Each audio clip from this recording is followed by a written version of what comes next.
الحمد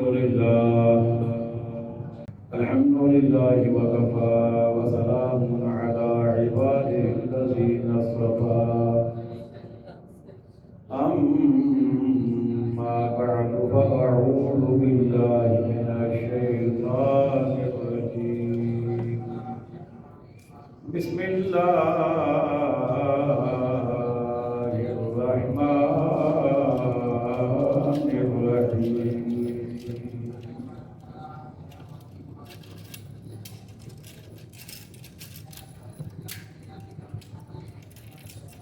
وإذ أخذ الله ميثاق النبيين لما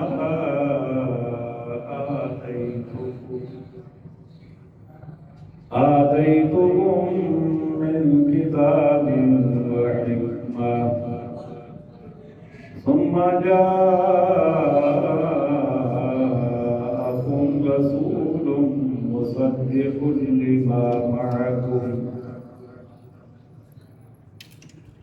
لتؤمنن به ولتنصرنه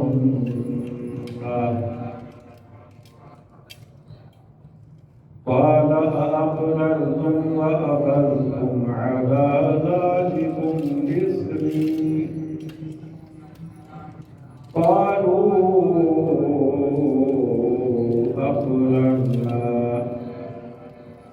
قال فاشهدوا وأنا معكم من الشاهدين صدق الله مولانا العظيم مل کر پڑھیے صلی اللہ علیہ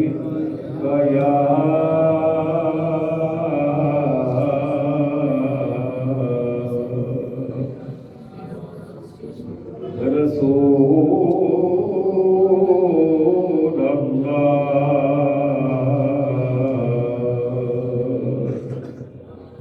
وسلم عليك يا حبيب الله صلى الله عليك يا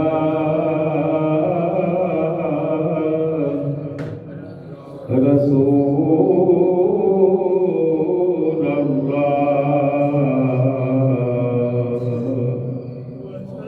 وسلم عليك يا حبيب الله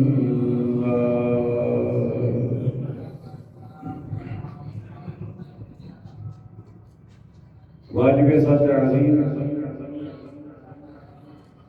سامعین محتشم حاضرین مکرم عشاقان مصطفیٰ کریم علیہ السلام جان نثاران صحابہ کرام محبان اہل بیت العظام اور عقیدت مندان اولیاء کرام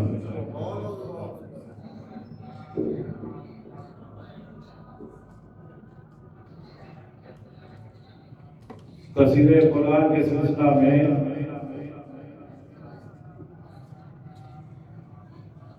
آج ہم سورہ آل عمران آیت نمبر 81 سے آغاز کر رہے ہیں۔ دعا گو رہے ہیں خالق کائنات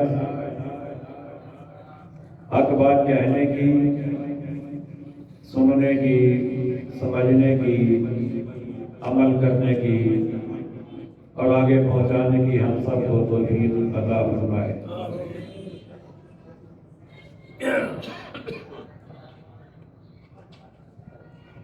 آج جس آیت مبارکہ سے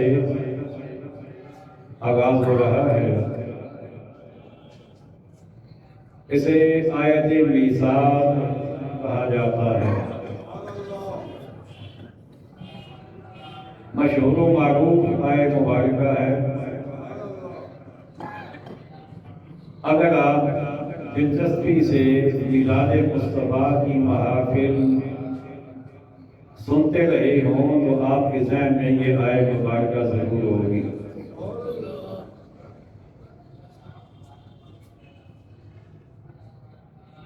خالق کائنات میں عالم ارواح میں دو محافل کا اہتمام فرمایا۔ ایک تھی محفل توحید اور دوسری تھی محفل رسالت۔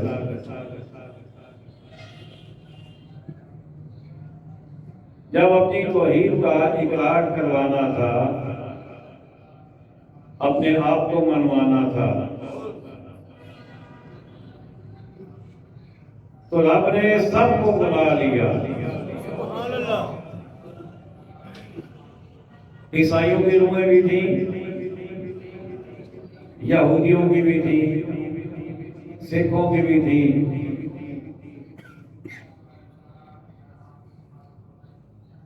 دنیا میں جتنے انسانوں نے آنا تھا سب کو رب نے ان کی روحوں کو بلا لیا اور فرمایا الست بربکم، کیا میں تمہارا رب نہیں ہوں؟ سب نے جواب میں کہا بلا، کیوں نہیں؟ مطلب یہ تھا کہ تو ہی ہمارا رب ہے۔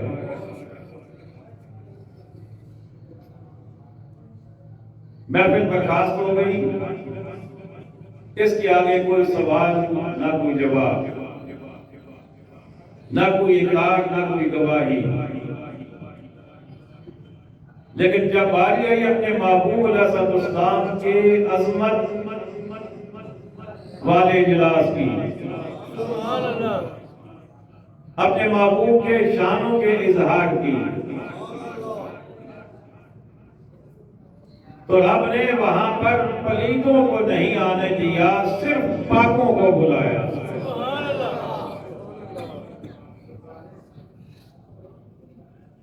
کوئی پلیت کوئی ناپاک اسے رب نے نہیں بلایا۔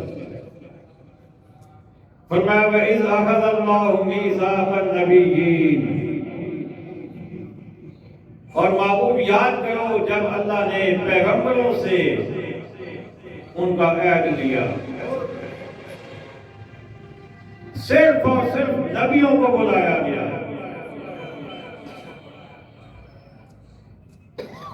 اور انہیں بلا کر فرمایا لَمَا آتَيْتُكُم مِّن كِتَابٍ وَحِکْمَةٍ، اے پیغمبروں جب میں تم کو کتاب اور حکمت دوں،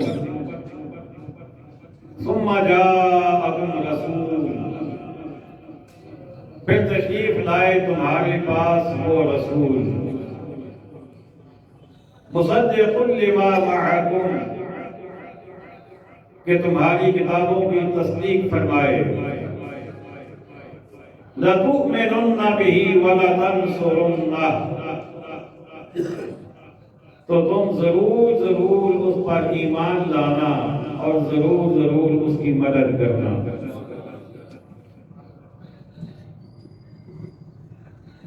اب یہاں پر ایک اور بات یہ ہے کہ جب رب نے اپنی توحید کا اقرار کروانا تھا تو وہاں عالم بھی تھے، جاہل بھی تھے، وہاں مسلمان بھی تھے، غیر مسلم بھی تھے، وہاں اپنے بھی تھے، وہاں پرائے بھی تھے، وہاں پاک بھی تھے، وہاں پلیت بھی تھے، سب کی روحوں کو اکٹھا کیا۔ لیکن جب اپنے محبوب کی باری آئی تو فرمایا یہاں پلیتوں کا کوئی کام نہیں ہے، محبوب کو منوانا ہے، اور محبوب کو پاک ہی مان سکتے ہیں، پلیت نہیں مان سکتے۔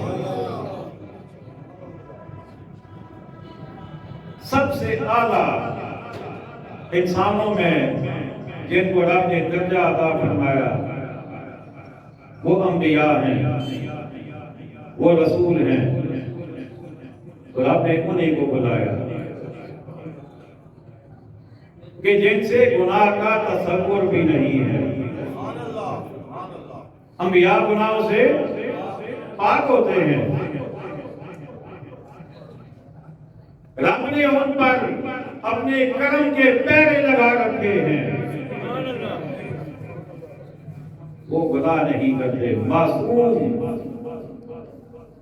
خدا نے معصومین کو بلایا اور فرمایا جب میں تمہیں کتاب اور حکمت دے دوں، مطلب یہ کہ تمہیں علم کے خزانے دوں گا، تمہیں علم کے سمندر تمہارے دلوں میں ڈال دوں گا۔ ثم جاءکم رسول، پھر تمہارے پاس تشریف لائے وہ رسول، مصدق لما معکم، جو تمہاری کتابوں کی تصدیق کرے گا۔ اب آقا کریم علیہ السلام کو رب نے مصدق فرمایا ہے، مبشر نہیں فرمایا۔ مصدق ہوتا ہے تصدیق کرنے والا، اور تصدیق کرنے والا ہمیشہ بعد میں آتا ہے، پہلے وقوع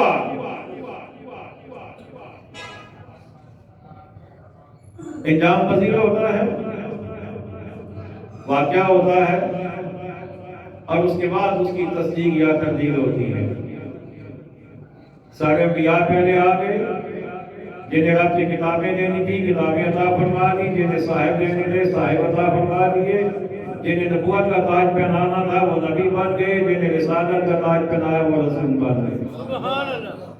تو رب نے فرمایا کہ عیسیٰ علیہ السلام سے پہلے اور عیسیٰ علیہ السلام سارے نبی عیسیٰ علیہ السلام تک اس سے پہلے جنہوں نے آنا تھا آ گئے۔ اب میرا محبوب آ رہا ہے جو نبیوں کا بھی نبی ہے، اور یہ سب کی تصدیق کرے گا۔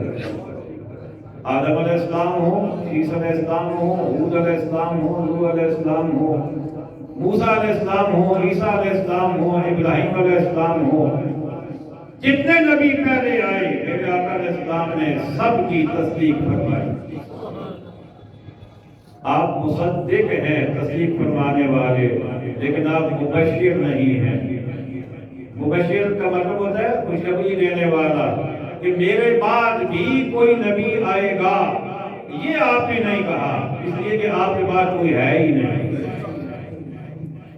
یہ انبیاء کے حوالے سے مصدق اور مبشر کی بات کر رہا ہوں، ورنہ آقا علیہ السلام نے اپنی امت کو لوگ خوشخبریاں دی ہیں۔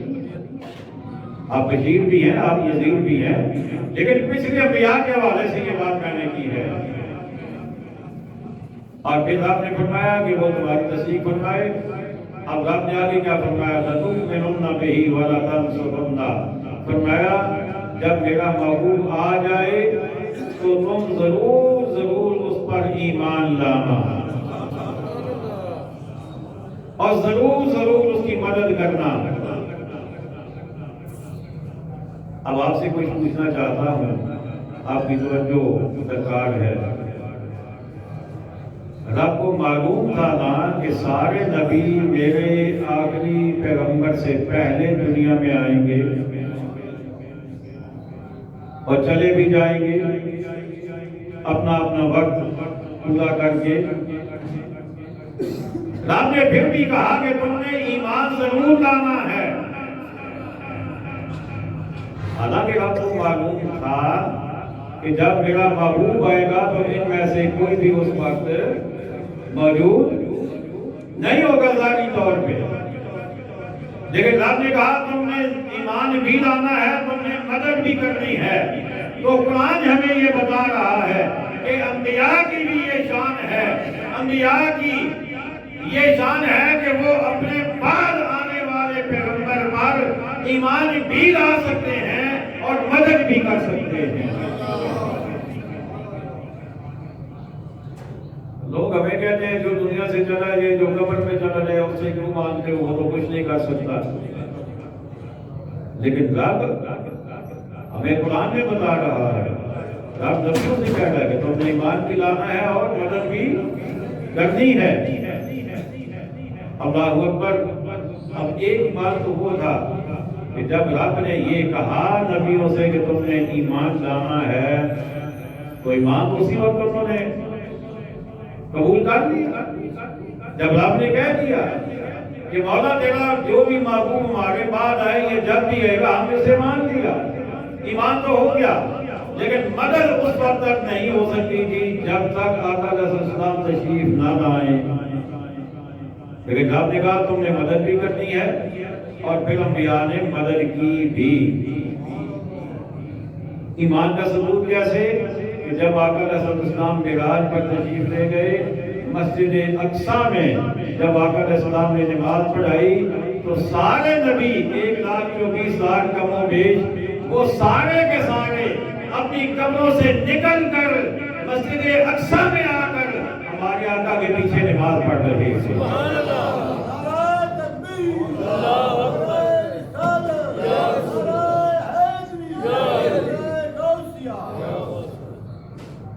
سب نے نماز پڑھی اور اپنے اجساد اپنے ابدان سمیت آئے,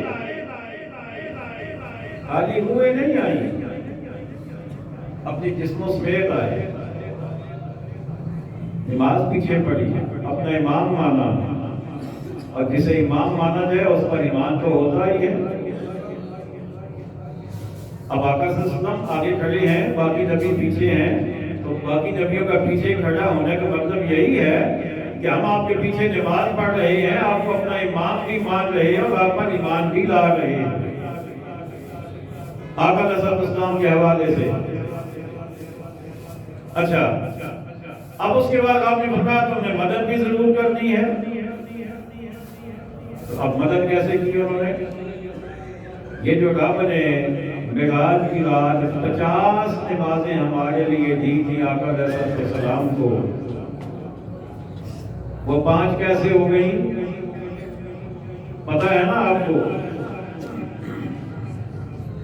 موسیٰ علیہ السلام چھٹے آسمان پہ تھے, آقا علیہ السلام واپس آئے, موسیٰ علیہ السلام نے پوچھا اے اللہ کے نبی رب نے کیا کیا عطا فرمایا؟ آپ نے فرمایا کہ رب نے 50 نمازیں عطا فرمائی ہیں. موسیٰ علیہ السلام نے عرض کیا کہ آپ کی امت 50 نہیں پڑھ سکے گی, مہربانی فرمائے واپس سے تشریف لے جائے اور کم کر جائے. آتے رہے جاتے رہے آتے رہے جاتے رہے 50 سے 5 ہو گئی. اور یہ کس نے کروائی؟ یہ حضرت موسیٰ علیہ السلام نے. تو یہ امت مصطفیٰ کی مدد حضرت موسیٰ علیہ السلام نے کی. اور پھر آپ نے کیا فرمایا؟ فرمایا اَأَقْرَرْتُمْ, کیوں تم نے اقرار کیا؟ نبیوں سے اللہ فرما رہا ہے کہ میں جو تم سے کہہ رہا ہوں کہ تم نے ایمان بھی لانا ہے اور تم نے مدد بھی کرنی ہے, تو کیا تم نے اقرار کیا؟ وَأَخَذْتُمْ عَلَىٰ ذَلِكُمْ إِصْرِي, اور اس پر میرا بھاری ذمہ لیا. قَالُوا, سب نبیوں نے کہا اقررنا, ہم نے اقرار کیا, ہم نے اقرار کیا. اب سب واپس چلیے کہ جب رب نے اپنی توحید کا اقرار کروانا تھا تو فقط یہ کہا کہ الستو بربکم, سب نے کہا بلا, کیوں نہیں, تو بات ختم ہو گئی. لیکن یہاں رب نے باقاعدہ پوچھا کہ اقرار تم نے کیا یا نہیں کیا, بھاری ذمہ لیتے ہو یا نہیں لیتے ہو؟ تو سب نے کہا اقررنا, ہم نے اقرار کر لیا. اب بات اس پر بھی رب نے مکمل نہیں کی. قال, فرمایا فاشہدوا, فرمایا ایک دوسرے کے گواہ ہو جاؤ. ہر نبی باقی انبیاء کا گواہ ہو جائے کہ یا اللہ میرے سامنے سب نے اقرار کیا تھا. اور فقط نبیوں کو ہی گواہ نہیں بنایا ایک دوسرے کا. فرمایا وَأَنَا مَعَكُمْ مِنَ الشَّاهِدِينَ, اور میں آپ تمہارے ساتھ گواہوں میں ہوں. کہ تم آپس میں گواہ ہو جاؤ اور میں تمہارے اوپر گواہ بن گیا ہوں کہ ہاں تم نے اقرار کر لیا. نہ زمین نے نہ آسمان نے اتنی پکی گواہی کبھی نہیں دیکھی اس سے پہلے, نہ بعد میں.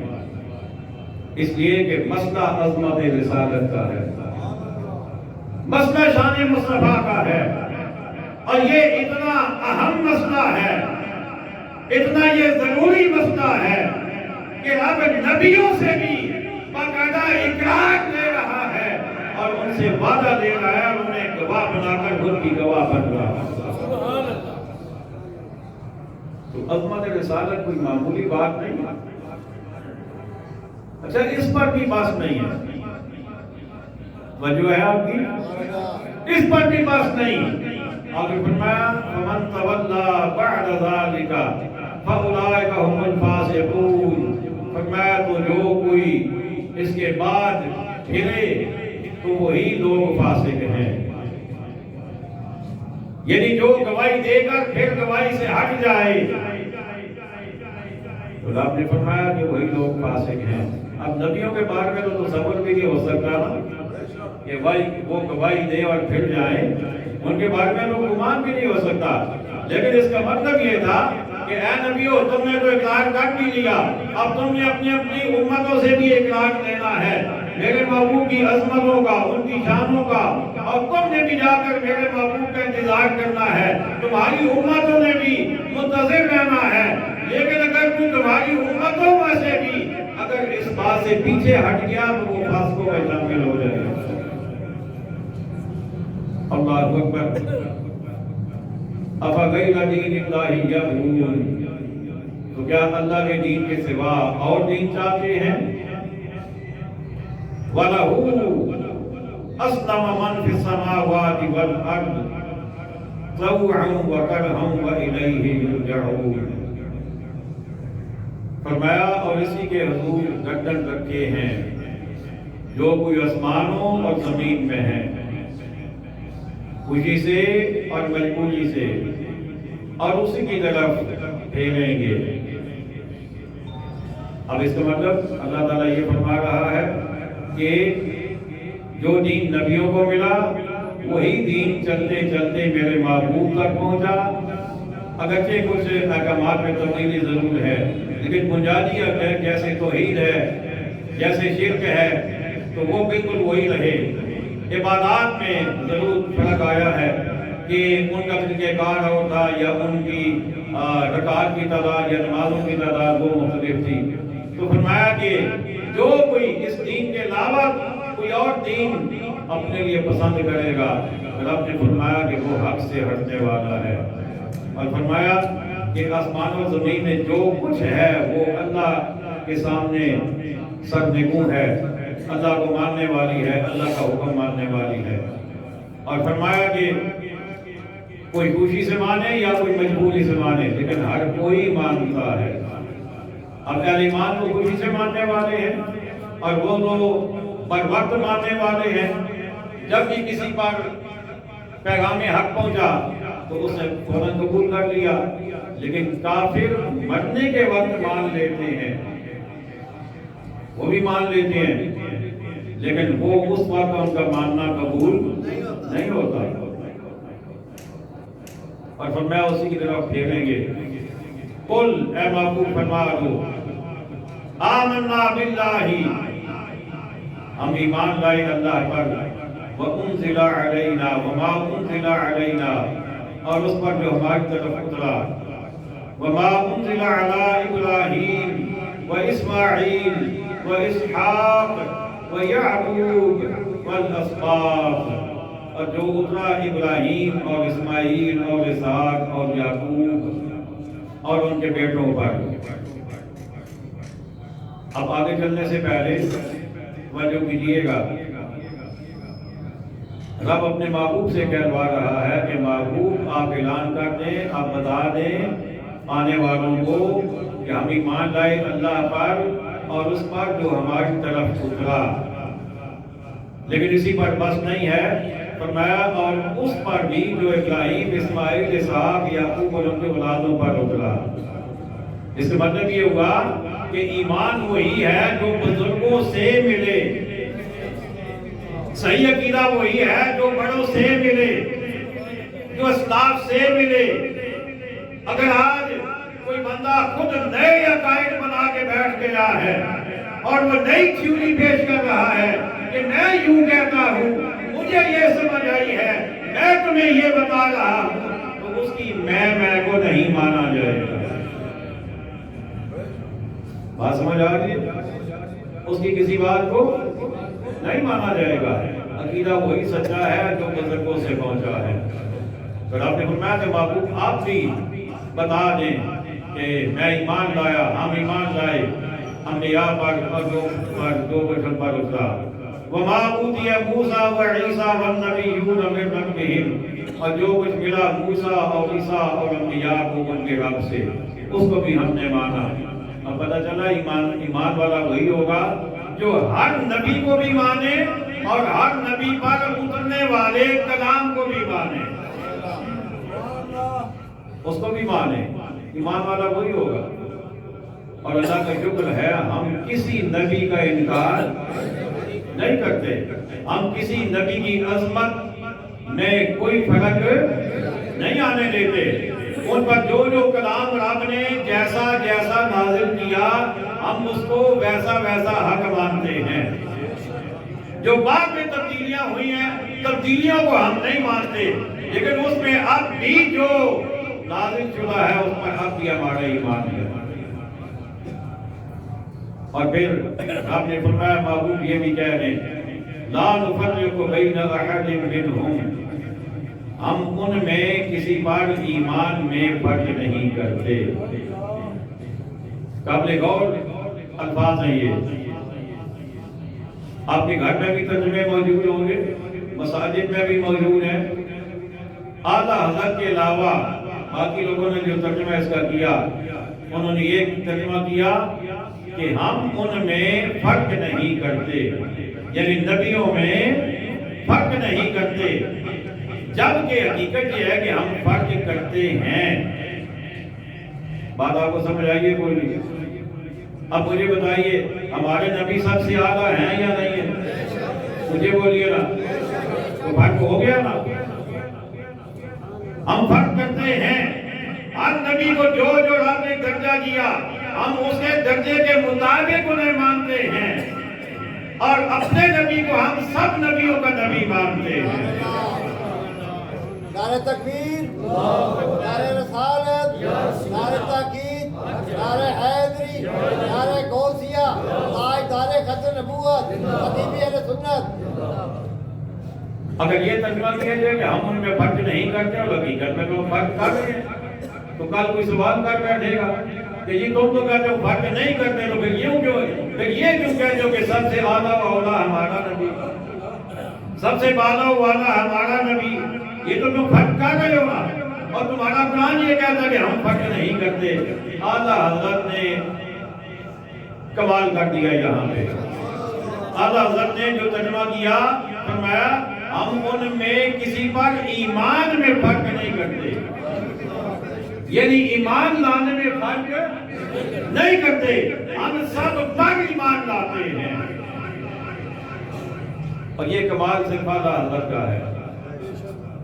وَنَحْنُ لَهُ مُسْلِمُونَ، اور ہم اسی کے حضور گردن جھکائے ہیں۔ وَمَن يَبْتَغِ غَيْرَ الْإِسْلَامِ دِينًا، اور جو اسلام کے سوا کوئی دین چاہے گا فَلَن يُقْبَلَ مِنْهُ، وہ ہرگز اس سے قبول نہ کیا جائے گا۔ چاہے یہودیت، چاہے عیسائیت، چاہے سکھوں کا دین، چاہے ہندوؤں کا دین، اسلام کے علاوہ جو بھی دین کوئی اختیار کرے یا پہلے سے اس پر ہے وہ قبول نہیں کیا جائے گا اللہ کے ہاں۔ وَهُوَ فِي الْآخِرَةِ مِنَ الْخَاسِرِينَ، اور وہ آخرت میں زیاں کار سے ہے، یعنی وہ نقصان اٹھانے والوں میں سے ہے جو اسلام کے علاوہ کوئی دین اپنے لیے پسند کرے گا۔ كَيْفَ يَهْدِي اللَّهُ قَوْمًا كَفَرُوا بَعْدَ إِيمَانِهِمْ، کیوں کر اللہ ایسی قوم کو کیوں کر اللہ ایسی قوم کی ہدایت چاہے جو ایمان لا کر کافر ہو گئے، جو ایمان لانے کے بعد کافر ہو گئے، اللہ ایسی قوم کو ہدایت نہیں دے گا۔ اب یہ کون سا ایمان ہے؟ یہ شرعی ایمان نہیں ہے، یہ فطری ایمان ہے۔ کون سا ایمان ہے؟ فطری ایمان کہ جب رب نے یوم النس کہا تھا لست بربکم تو سب نے کہا تھا بلا، تو وہاں پر فطری طور پر سب نے ایمان قبول کر لیا تھا۔ لیکن دنیا میں آنے کے بعد جس نے محمد رسول اللہ کا کلمہ نہیں پڑھا یا آپ سے پہلے نبیوں کو جس نے نہیں مانا تو اس کا ایمان فطری تو تھا جو دنیا میں آ کر اس نے ضائع کر دیا، اور شرعی ایمان اس نے قبول نہیں کیا۔ تو یہ اس ایمان کی بات ہے۔ خدا فرماتا ہے کہ جب میں نے فطری تو قبول کر لیا تھا لیکن دنیا میں آ کر میرے محبوب کو نہیں مانا تو اللہ اس کو کیسے ہدایت دے گا اور کیوں دے گا؟ اللہ اس کو ہدایت نہیں دے گا۔ وَشَاهِدُوا أَنَّ الرَّسُولَ حَقٌّ وَجَاءَهُمُ الْبَيِّنَاتُ، اور گواہی دے چکے تھے کہ رسول سچا ہے اور انہیں کھلی نشانیاں آ چکی تھی۔ یہ یہود و نصارہ کی بات ہو رہی ہے، بالخصوص یہودیوں کی، کہ وہ آقا علیہ السلام کی آمد سے پہلے جب بھی انہیں کوئی مشکل پیش آتی، کسی لڑائی میں جاتے، کسی جنگ میں جاتے، تو ہمارے آقا علیہ السلام کا وسیلہ دے کر ہم سے دعا کرتے تھے کہ یا اللہ ہمیں اس جنگ میں فتح عطا فرما۔ لیکن جب آقا علیہ السلام آ گئے تو پھر انہوں نے آقا علیہ السلام کو ماننے سے انکار کر دیا۔ اللہ نے فرمایا کہ وہ گواہی دے چکے تھے، گواہی دیتے رہے کہ وہ سچے رسول ہیں، ان کا وسیلہ بھی دیتے رہے، لیکن جب وہ آ گئے اب وہ منکر ہو گئے تو رب نے فرمایا کہ پھر اللہ انہیں کیوں ہدایت دے گا؟ وہ ہدایت والے نہیں ہو سکتے۔ اور انہیں کھلی نشانیاں آ چکی، یعنی انہوں نے خود اپنی آنکھوں سے اس محبوب کو دیکھ لیا، اس پر اترتا ہوا قرآن دیکھ لیا، ان کی زبان سے مقدس کلمات سن لیے، سب کچھ نشانیاں وہ دیکھ چکے، لیکن اب بھی نہیں مانتے تو پھر اللہ انہیں ہدایت نہیں دے گا۔ وَاللَّهُ لَا يَهْدِي الْقَوْمَ الظَّالِمِينَ، اور اللہ ظالموں کو ہدایت نہیں کرتا۔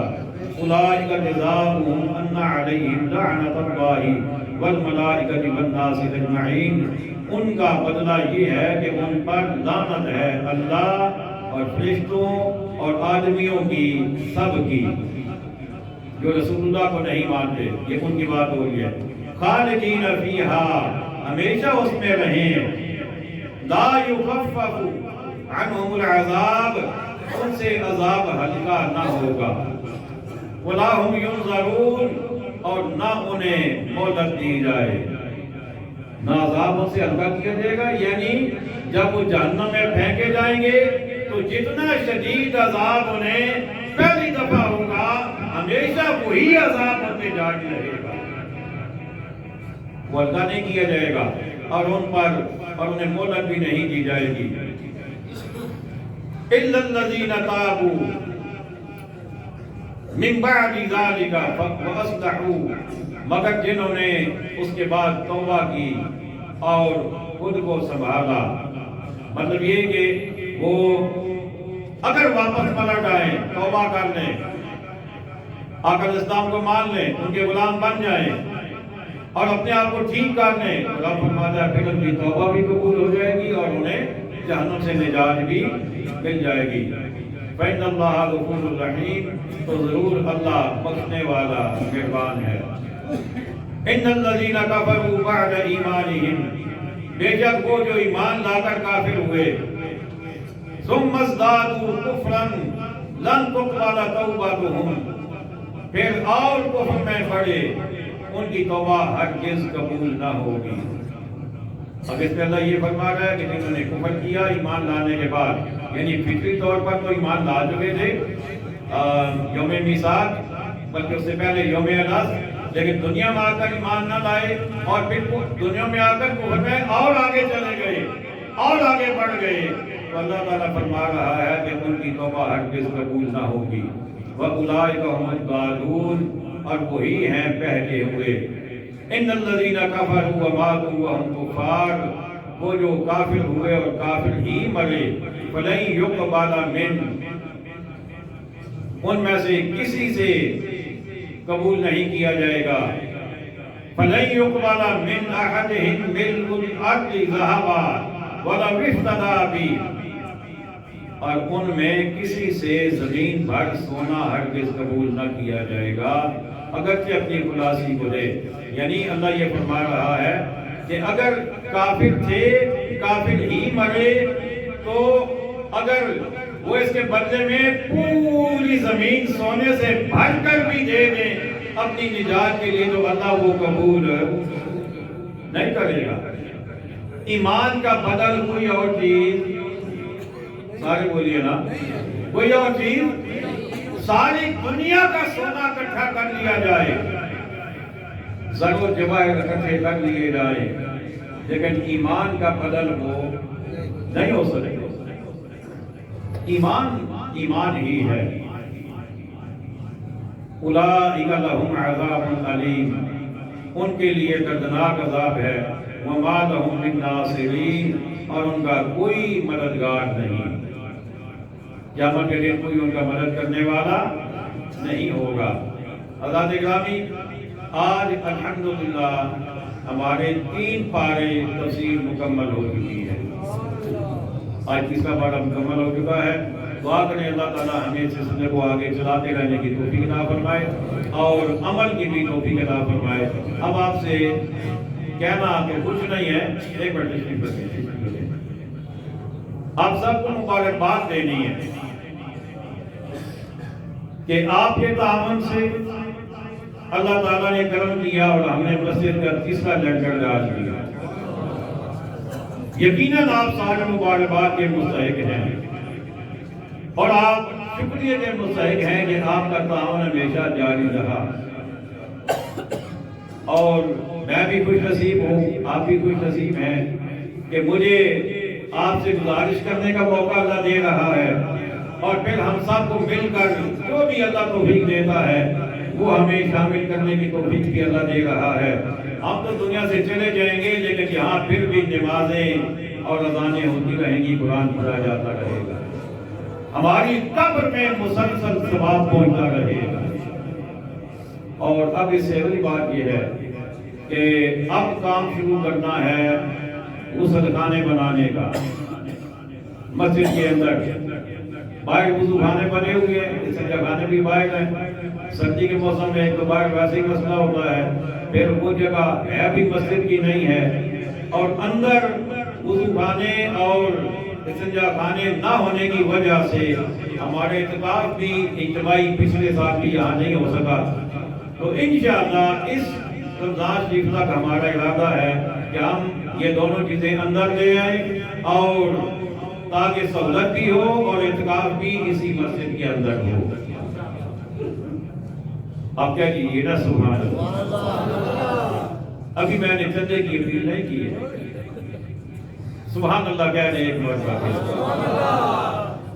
لیکن وہ کرنی تو ہے میں نے، اس لیے کہ اب ظاہر زبردستی تو ہے کوئی نہیں نا، کسی سے ریکویسٹ کرنی ہوتی ہے جس کو اللہ توفیق دیتا ہے اور جتنی دیتا ہے، اور میرا خیال ہے کوئی بھی خالی تو نہیں جاتا، اپنی اپنی ہمت کے مطابق سارے کرتے ہیں۔ اللہ صاحب کو مزید توفیق عطا فرمائے۔ تو آپ نے آج بھی اور آگے مسلسل اپنا تعاون جاری رکھنا ہے، اور ایک اعلان یہ بھی ہے کہ ایک غسل خانہ جو ہے اس پر 20,000 تقریباً خرچ آ رہا ہے۔ کتنا؟ 20,000۔ تو اگر آپ پیسے مخیر حضرات ایک غسل خانہ اپنے ذمہ لے لیں یا 2 لے لیں، کہ ایک میری طرف سے یا 2 میری طرف سے یا 3 میری طرف سے، تو کام اور آسان ہو جائے گا۔ مبارک اللہ تعالیٰ سب کو توفیق عطا فرمائے، اپنا تعاون جاری رکھیے، اللہ تعالیٰ ہم سب کو دیکھنے کی توفیق عطا فرمائے، سنتے رہا فرمائے۔